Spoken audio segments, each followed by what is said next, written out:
Let's say you go into you can do this in a room. It's quite fun to do it just when you're sitting in a room, like a room, maybe your bedroom. You can sit there and just sort of meditate on it and think, okay, if I wanted to spend 10 minutes making this room better, what would I have to do? And you have to ask yourself that, right? It's not a command, it's like a genuine question.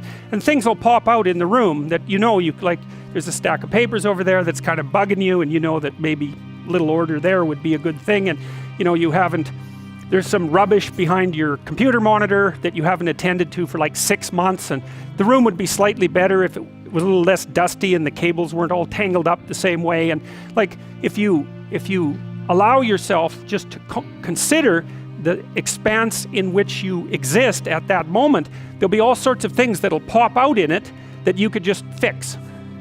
And I might say, well, if you were coming to see me for psychotherapy, the easiest thing for us to do first would just be to get you to organize your room. You think, well, is that psychotherapy? And the answer is, well, it depends on how you conceive the limits of your being. And I would say, start where you can start. If something announces itself to you, which is a strange way of thinking about it, as in need of repair, that you could repair, then hey, fix it. You fix 100 things like that, your life will be a lot different. I often tell people too, fix the things you repeat every day, because people tend to think of those as trivial, right? You get up, you brush your teeth, you have your breakfast, you have your routines that you go through every day. Well, those probably constitute 50% of your life. And people think, well, they're mundane, I don't need to pay attention to them. It's like, no, that's exactly wrong. The things you do every day, those are the most important things you do. Hands down. All you have to do is do the arithmetic. You figure it out right away. So 100 adjustments to your broader domain of being, and there's a lot less rubbish around, and a lot fewer traps for you to step into. And so that's in keeping with Jung's idea about erasing once you've got your mind and your emotions together, and once you're acting that out, then you can extend what you're willing to consider yourself and start fixing up the things that are part of your broader extent. Now, sometimes you don't know how to do that. So you might say, imagine you're walking down Bloor Street and there's this guy who's like alcoholic and schizophrenic and has been on the streets for 10 years. He sort of stumbles towards you and, incoherently mutters something. That's a problem. And it would be good if you could fix it, but you haven't got a clue about how to fix that. You just walk around that and go find something that you could fix, because if you muck about in that, not only is it unlikely that you'll help that person, it's very likely that you'll get hurt yourself. So, just because while you're experiencing things announce themselves as in need of repair, doesn't mean that it's you right then and there that should repair them. You have to have some humility. You don't walk up to a helicopter that isn't working and just start tinkering away with it. You have to stay within your domain of competence. But most of the time, if people look at their lives, it's a very interesting thing to do. I like the idea of the room, because you can do that at the drop of a hat.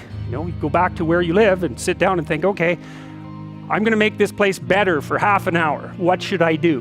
And you have to ask, and things will just pop up like mad. And it's partly because your mind is a very strange thing. As soon as you give it a name, a genuine aim, it'll reconfigure the world in keeping with that aim. That's actually how you see to begin with.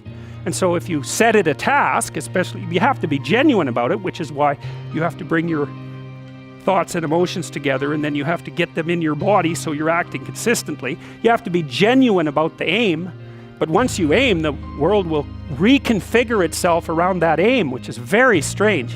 And it's technically true. The best example of that, you have all seen this video where you watch the basketballs being tossed back and forth between members of the white team versus the black team, and while you're doing that, a gorilla walks up into the middle of the video and you don't see it. It's like, if you thought about that experiment for about 5 years, that would be about the right amount of time to spend thinking about it. Because what it shows you is that you see what you aim at.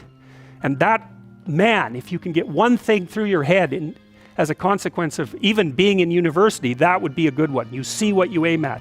And so because one inference you might draw from that is, be careful what you aim at. right?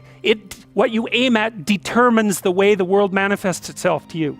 And so if the world is manifesting itself in a very negative way, one thing to ask is, are you aiming at the right thing? Now, you know, I'm not trying to reduce everybody's problems to an improper aim. People get cut off at the knees for all sorts of reasons. You know, they get sick, they have accidents.